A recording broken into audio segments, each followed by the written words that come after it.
It's impossible to tell you what The Hobbit means to me in just a short video, but I can tell you that I've loved it since I was a kid. When I was about 10 or 11, my Uncle Rich handed me a beat-up paperback and said, "You have to read this." He was so earnest. I went, "Okay."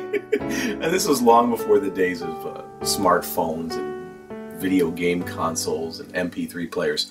Reading was my chief indoor hobby, and I really enjoyed it. So I read the book and became an instant Tolkien fan. The Hobbit, The Lord of the Rings, and all the collected lore that goes with those works, it's the kind of fiction that gets inside you. These books are full of deep themes, and they're so intricately plotted, and yet children and adults enjoy them. There are elves and wizards and dragons and maps of places we've never heard of. But despite the mythical elements, I always get the sense that Tolkien's talking about a world much like our own. Sure, there's spectacular adventure and danger, but those moments are balanced by things we may have experienced, like lazy autumn days and having a bite to eat with a few friends. We see all these universal themes like friendship, courage, nobility, love, but the book doesn't gloss over the flaws of its heroes, and it certainly doesn't avoid some of the more difficult realities of life.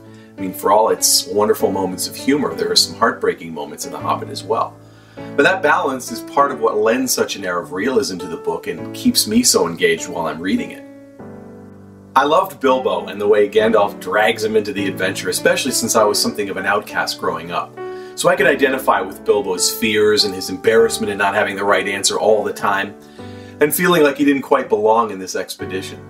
I love the many different ways that Bilbo grows over the course of the novel and the way he overcomes the challenges he faces.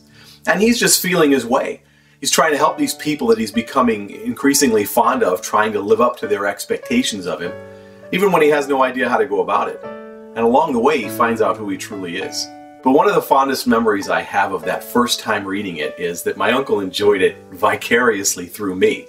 He'd ask, "What part are you on now?" And I said, "I'm at the part where they meet that bear guy in the woods, Beorn." And he went, "Oh yeah, that's a great part."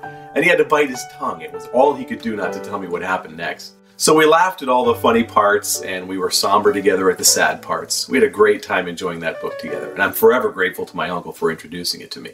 I continue to read the book often, and every time I read it, as soon as I arrive in the Shire, it's just like coming home.